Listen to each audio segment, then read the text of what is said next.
ओम शांति। ब्रह्मा कुमार स्वराज भाई जी, आज के इस कार्यक्रम में आपका स्वागत है। हमारे दर्शक आपसे जानना चाहते हैं, परमात्मा की पदम गुना मदद को हम कैसे इस संगम युग पर महसूस करें, और शेर जैसी परिस्थिति जो हमारे जीवन में सुबह दोपहर शाम कभी भी आ जाती है, वो चींटी कैसे बने। कृपया हमें ये एक जादूगरी सिखाएं, क्योंकि हमने सुना है ब्रह्मा कुमारी आश्रम इसमें बहुत ही सिद्धहस्त है। कृपया कर अपने विचार दें। हाँ जी, ओम शांति।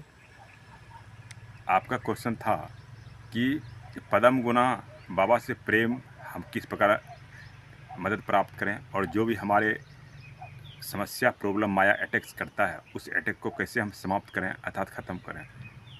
सबसे बड़ी बात है, अगर बाबा से पदम गुना प्रेम अर्थात बाबा से पदम गुना अगर मदद लेना चाहते हैं तो पदम गुना बाबा से प्रेम भी तो करना पड़ेगा ना। सिर्फ आप डिमांड करिए कि बाबा हमारी सहायता करे, तो बाबा की जो सहायता है मन तन धन तीनों रूप में जब हम बाबा के पदम गुना जब प्रेम करते हैं तभी तभी उनसे मिलता है। चाहे वो सच्चाई सफाई ईमानदारी की बात हो, चाहे पढ़ाई की बात हो, चाहे योग की बात हो। सबसे पहली बात है कि रियली में माया कुछ है नहीं। माया हमारा स्वयं का कमजोरी का रूप ही माया है।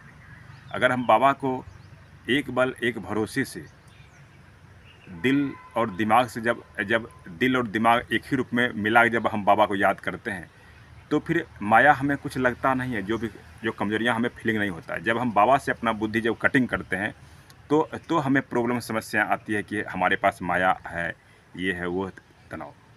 इसलिए एक बल एक भरोसे से अगर हम बाबा को याद करते हैं, जो भी आपका क्रियाक्रम है उस क्रियाक्रम में बाबा को भी आप अपने साथ रखिए।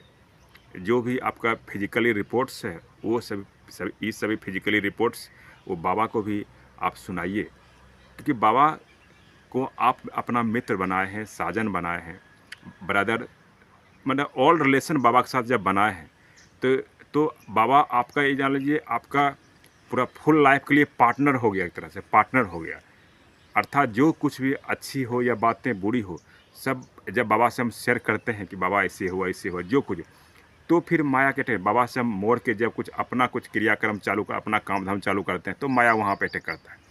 इसलिए सिर्फ बाबा को मुख से बोलने से नहीं होता है, फिजिकली में वैसा कुछ आपको जो एक्शन करके दिखाना पड़ेगा कि रियली बाबा से अगर हम प्रेम करते हैं तो बाबा के लिए हम क्या कर सकते हैं। अगर हमारे पास अगर ज़्यादा धन है तो उस धन का बाबा में भी हिस्सा होनी चाहिए, और हमारा फिजिकली जो भी हमारे पास है उसमें हमारा हिस्सा होनी चाहिए। तो बहुत सारी बाबा को अगर आप पार्टनर बनाए हैं, बाबा से आप दिल से प्रेम करते हैं, फिर वैसा फिजिकल में भी आपको वैसा करनी पड़ेगी, और मानसिक रूप में भी वैसा आपको प्रेम का जो इजहार है वो ऐसा होगा, तभी आप माया से आप बच पाएंगे। नहीं तो सुबह शाम घंटा निकाल के बाबा को याद करिए, फिर आपके पास जो दिन में समय बचा उस दिन को आप अपना काम करिए, बाबा को भूल जाइए। स्वाभाविक माया तो ये जीवन भर बीत जाएगा तो भी माया से मुक्त नहीं हो पाएंगे। इसलिए बाबा को अगर पार्टनर बनाए हैं, बाबा को फ्रेंड बनाए हैं, बाबा को माता पिता बनाए हैं, तो बाबा को भी आप अपने जीवन में हमें शामिल करना चाहिए। बाबा आज से हमारा जीवन का बाबा सबसे बड़ी हिस्सा है। हमारा जो भी उतार चढ़ाव लाइफ में हुआ है, जो कुछ भी बातें हुए, उस उतार चढ़ाव में प्रॉफिट लॉस में बाबा भी हमारे हमेशा साथ थे और साथ रहेंगे। तभी माया का फिर वह जब माया है वह पेपर टाइगर बन जाता है। जब बाबा से हम दूर हो जाते हैं, ये सब बातें जो अपने हम सफ़र तो बाबा को बना दिए, बोल तो दिए हम बाबा हमारा हम सफ़र है, लेकिन वह बोलने वक्त ही हम सफ़र है, बाकी आप अपना काम धाम अपना सब अलग करिए, बाबा को भूल जाइए, तो इससे में वो पेपर टाइगर नहीं रियल में टाइगर बन जाता है। फिर जो हमारा जो कमजोरी है वही फिर कमजोरी हमारा एक बड़ा रूप में होके आता है, और हम पर वह और हमारे फिजिकली या मेंटली रूप से वो कमजोरी हम पर वार करती है और समस्याएं उत्पन्न होती है। धन्यवाद। ओम शांति।